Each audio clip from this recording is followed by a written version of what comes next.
ఇప్పుడున్న అన్రెస్ట్ అంటే ఈ ప్రాంతీయ విభేదాలు రకరకాల అంశాలు కూడా సినిమా ఇండస్ట్రీని ప్రభావితం చేస్తున్నాయి.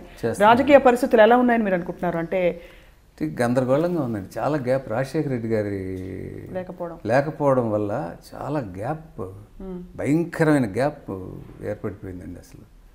అసలు ఆయన ఉన్నప్పుడు చాలా పథకాలు పెట్టి ఎప్పుడు నవ్వుతూ, అసలు ఎప్పుడు విసుక్కున్న మొహం చూడలేదండి నేను రాజశేఖర రెడ్డి గారిని. ఒకవేళ నిజంగా లోపల ఉన్నా కూడా ఎప్పుడు నవ్వుతూ అందరినీ పలకరించి, ఒకసారి చూస్తే రెండోసారి 1 సంవత్సరం తర్వాత కలిసిన పేరు పెట్టి పిలిచేవారండి. ఆయన పోయిన తర్వాత నిజంగా రాజకీయాలు బాగలేవండి అసలు. సార్ మీ లైఫ్ ఫిలాసఫీ ఏంటి సార్? మొత్తం మీరు అంటే కొంతమందికి కష్టపడి పనిచేస్తే ఫలితం దక్కుతుందని ఒక ఫిలాసఫీ ఉంటుంది, అదృష్టం ఉంటే ఏదైనా వస్తుందంటారు, ప్రాప్తం ఉన్నదే వస్తుంది, రకరకాల మోటోలు పెట్టుకుంటారు జీవితాల్లో. మీ ఫిలాసఫీ, మిమ్మల్ని నడిపిస్తున్న ఫిలాసఫీ ఏమిటి? నేను కష్టపడి పనిచేయాలండి, ఎవరినే నొప్పించకూడదు. నన్ను ఎవరిని నొప్పిస్తే మాత్రం ఇక జీవితాంతం వాళ్ళతో ఇక నేను వాళ్ళ మొహం కూడా చూడను. సో ఈ లెక్కన మీకు చిరంజీవికి మనస్పర్ధలు లేవన్నారు.